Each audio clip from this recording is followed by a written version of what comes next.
What's cracking, YouTube? Welcome back to the channel, and as always, thank y'all very much for tuning in. Really appreciate each and every one of you.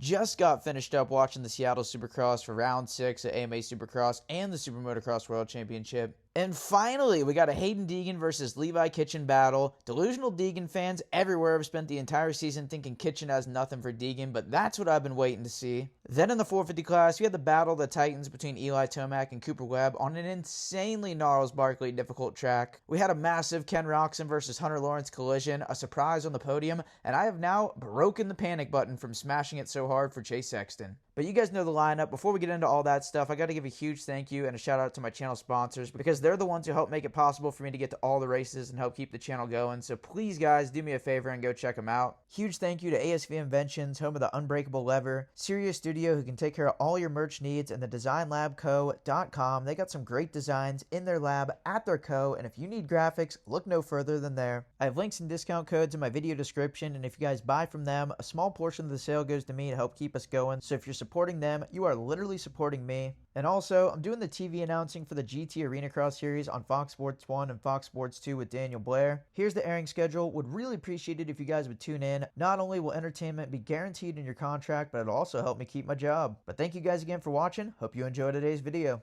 Alright, to start off, like we always do, some thoughts on the track, and this one was insane. It was crazy difficult, a super gnarly track, but it made for awesome racing. The layout was decent, nothing too special, but the biggest factor that helped the racing was just how rough and rutted the track got. All the rhythms were corduroy pants nationals, rutted corners, ruts everywhere, and that caused a lot of mistakes from even the top guys because it was so damn challenging. The triple step-on, step-off was hard to get. The sand section into the long rhythm was super technical. The entire track had more lines around it than a college frat house, and it was a hard track. In my opinion, it's so much more fun to watch racing on a challenging track. Mistakes allow tons of passing opportunities, creates more unpredictability, and nowadays the riders are just way too good for the easy cookie-cutter tracks. Everyone's level has risen so high to the point where they can just rip the start and ride 20 minutes plus one and do the exact same line every single lap on autopilot, and it's not even really that hard for them. Where in contrast, on a night like tonight, if you could do the same line every lap, then you would have been a hero. You'd have a massive leg up on the competition. Challenging tracks make for the best racing, and they let the elite guys show how elite they really are. I mean, how many epic races have we seen lately in Seattle just in those ruts there alone? I rest my case. The tracks need to be harder. My only complaint really is that I wish the whoops were a little bit bigger. That's kind of been a common theme as of late, but also they had to build the track ASAP Rocky after the Super Bowl celebration for the Seahawks, and they had Friday rain also, so maybe with that in mind, that's why they went a little bit tentative in the loop department. But after all that rain all day on Friday and the tight schedule with the build, the track pretty much turned out titty city, all things considered. Another miracle worked for the SMX track crew. They had no choice. But the track provided awesome racing. I would have hated to ride it, but I loved watching it. It was sick. But now we'll go ahead and get into the results, starting with the 250 class, and another win for Hayden Deegan. But it wasn't like all the rest of the wins. He had to fight for this one. It was epic. He started behind Kitchen, got Kitchen quick, and got through all the guys super quick, and I thought that one was going to be a foregone conclusion national, and he was just going to be off to the races, but Kitchen put in a hard fight, really challenged Deegan, and had him on the ropes for a little bit there. But at the same time, Deegan is so good late in the race. He's such a dog, and he's in such good shape, so even though Kitchen seemed to have some mid-race momentum, I kind of thought Deegan had him right where he wanted him, and that turned out to be true. But Deegan, another win. Tons of antics along the way. We had him go through the kills several times, brake checks, even some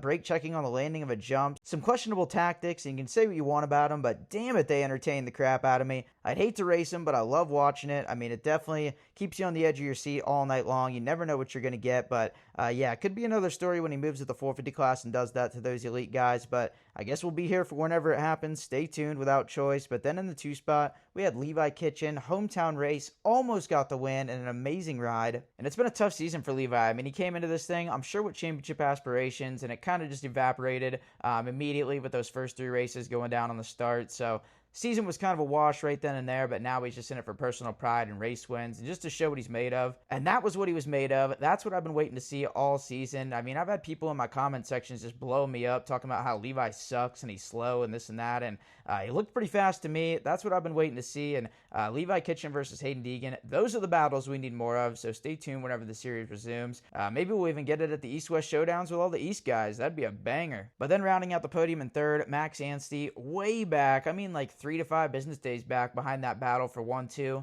And I'm a little bit confused as to what happened to the Anaheim 1 in San Diego Max Anstey. I mean, don't get me wrong, he's back on the podium, and that's a good bounce back, but I mean, he won, Anaheim won, and was winning San Diego. So that level, not sure where it's gone, but it's definitely gone somewhere. Championship's gone as well, but just like Kitchen, I mean, actually just like everybody that's not Hayden Deegan, championship's gone. So you might as well just try to put some good single race finishes on the board and just try to do what you can in the single race department, but a podium for Anstie. And then after top three, we didn't really see a whole lot of these guys on TV besides the whole double box national, which I was just watching Kitchen and Deegan like probably everybody else, so I didn't see much of these guys. But a fourth for Ryder D. We'll get another top five when it's time, and it's been a great season for Ryder D. Super consistent, hasn't really had the mulligan race or anything too bad, and he's been up there, a factor for a podium every single weekend, so it's been a big step for Ryder D this season. Then a fifth for McAdoo. He's a podium machine, and I kind of expected another one just with the unpredictability and the sketchiness of the ruts in this one. I figured he'd soldier through and get a podium, but just wasn't quite in the cards for tonight. He could only muster a fifth with Michael Mosiman right behind him in the sixth spot. And these top six guys, it's pretty much star racing versus Pro Circuit Kawasaki with Ryder D in the mix. But these top six, throw Max Handbrake Voland in there, and they've pretty much been the hierarchy in this 250 West class throughout the whole season. So those top six have got a little bit of a gap on the rest. Then a 7-8 for the Club MX Yamaha boys. Max Voland 7, Hunter Yoder 8th. I think Yoder had gotten into the 7th spot around his teammate Handbrake at one point in the main event, and I think they had a good battle going on, just like a Monday or a Tuesday at Club MX. But Voland 7, Yoder 8, Parker Ross in 9th. He's another one. He's been having a really good season, stringing together some solid rides, and last year he was kind of known a little bit more as being an outdoor guy, but he's really improving in Supercross and showing he can do that too. And then rounding out the top 10, it's been an oddly quiet season for Carson Mumford, but he gets a 10th in this one. I'm still looking for more out of Mumford, and I don't mean that in a bad way. I just know that he's got the talent, I know he's got the skill, and I just know he's got a little bit more than he's showing us, but it's really hard to put all the pieces together at that level. You're listening to somebody who could never even dream of figuring that out. So 10th for Mumford, and then a couple more shout outs in the top 15. 11th for Josh Varese, a good rebuilding season for him on the Grindstone Cowie. He's been putting in a lot of solid top 15 results this year. A 12th for Lux Turner, maybe not the main event he was looking for, but he still had some really good heat races. He's showing some flashes of brilliance, and he's just coming back off an injury from the Aussie season back, I think at the end of November, so he's still building back into it and showing a lot of good flashes of brilliance as well. Then a 14th for Crockett Myers on the RMZ just kicking at Suzuki. Yes, Suzukis are still making 250 main events in 2026, and shout out to Crockett the Rocket for making that happen. And then rounding out the top 15, Aiden Shive. I should have talked about him last week because how awesome was his freaking LCQ podium interview. Talked about almost pooping himself and just pretty much, acted like it was sick to be on a Supercross podium, which it is, even if you're in the LCQ. So shout out to Aiden Shive for just being real and having a great season in this Supercross West as well. But those were the 250s. Then in the 450 class, an awesome battle for the win between Eli Tomac and Cooper Webb. Tomac gets it done in a late race charge, gets the move done on Webb, and gets the win. I think this is like number 56 or something like that. Pretty crazy. We're like 12 away from MC, so if Tomac can try to reverse the aging process and stick around for a few more years, then I think he could get it done. But if he's going to finish out this year and maybe next year, then that might be hard to do. But I say that. He's been cranking them off. Third win of the season. Didn't have a big crash, so that's good because that would have been a hat trick, third week in a row for that. But a great bounce back for Tomac. I'm not going to lie, I did not expect him to be able to get Cooper Webb late in that race. Webb, he's a late race killer. He's got that dog in him kind of like Deegan does, and when the conditions get worse, he usually gets better, but Tomac had some veteran moves, had some different rhythms where he was avoiding the ruts, and he just played it perfect, got the move done on Webb, and pulled away to the point where Coop couldn't even really retaliate. So, great ride for Tomac. He was getting that triple on off. That was one of the biggest differences between he and the second place rider, which is Cooper Webb. And I failed to mention when I was talking about Tomac, he's now only 1 point down in the points, almost got the red plate back, and then we got Webb in second.